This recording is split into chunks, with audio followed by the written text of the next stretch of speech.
Bom, vamos lá. Hoje a gente vai mergulhar fundo numa pergunta que, se a gente parar para pensar, está na base de absolutamente tudo o que fazemos. Desde as coisas mais simples como amarrar um cadarço até as mais complexas, tipo entender como o universo funciona.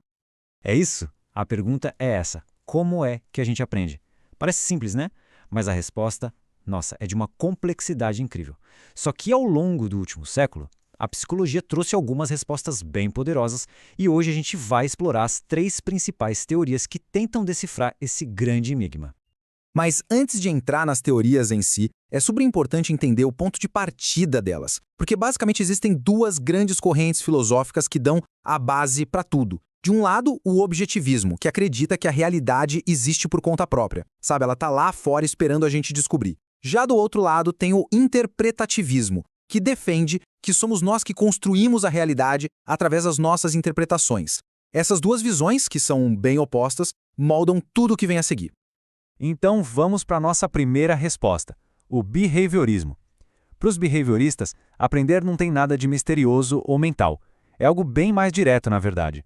É simplesmente uma mudança de comportamento que a gente consegue ver e medir. Simples assim. E a grande metáfora aqui é a da caixa preta. Para os pioneiros dessa teoria, como John Watson, o que acontecia dentro da mente, pensamentos, emoções, tudo isso não importava para a ciência, porque, poxa, não dava para observar diretamente. O que realmente contava era o que entrava, ou seja, o estímulo, e o que saía, a resposta. O que está no meio é uma caixa preta.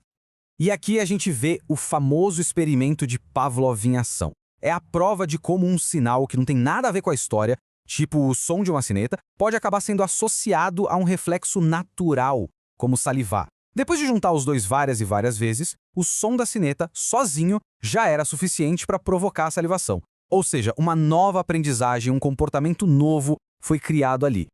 Ok, mas e os comportamentos mais elaborados, que não são só reflexos? Aí entra B.F. Skinner, que expandiu essa ideia com o que ele chamou de condicionamento operante. A lógica é bem direta. As nossas ações são moldadas, e muito, pelo que acontece logo depois que a gente faz alguma coisa.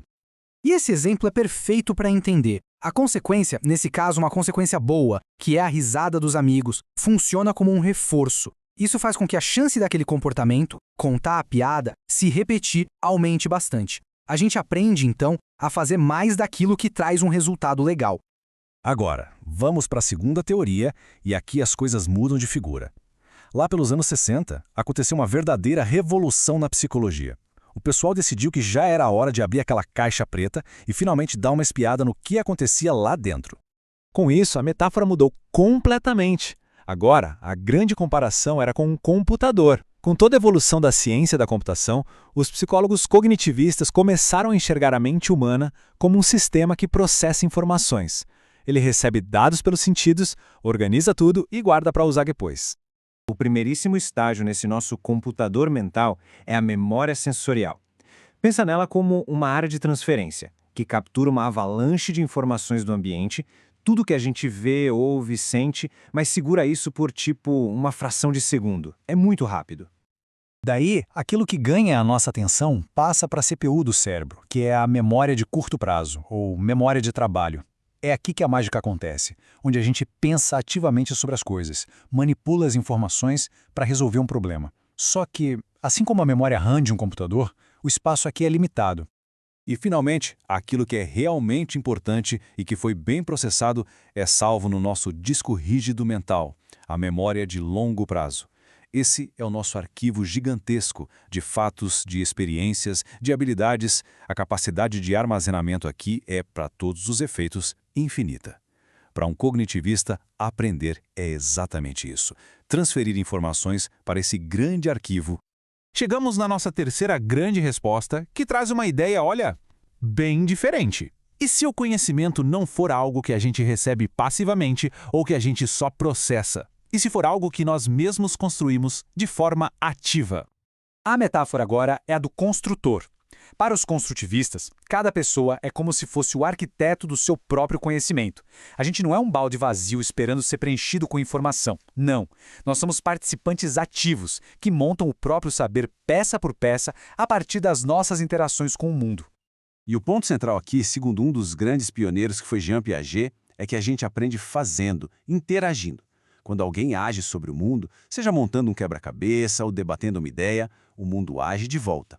É nessa troca, nesse processo de mão dupla, que o conhecimento vai sendo criado. Mas como essa construção acontece na prática? Basicamente, através de 2 mecanismos. Primeiro, a assimilação. A gente tenta entender uma coisa nova usando as gavetinhas mentais que a gente já tem. Mas às vezes, a coisa nova não encaixa, e aí entra a acomodação.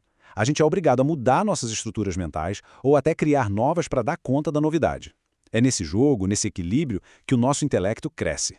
Certo. Agora vamos para a nossa última parte e colocar essas 3 ideias lado a lado. Mas veja bem, não como se fossem rivais numa competição, e sim como ferramentas diferentes que nos ajudam a entender esse processo tão complexo. É muito importante ter isso em mente. Não existe uma teoria vencedora.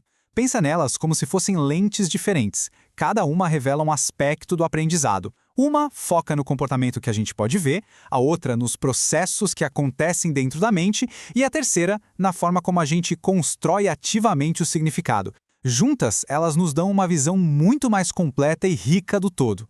E essa tabela aqui, ela resume tudo de um jeito bem claro, né? Para o behaviorismo, saber algo significa mudar um comportamento.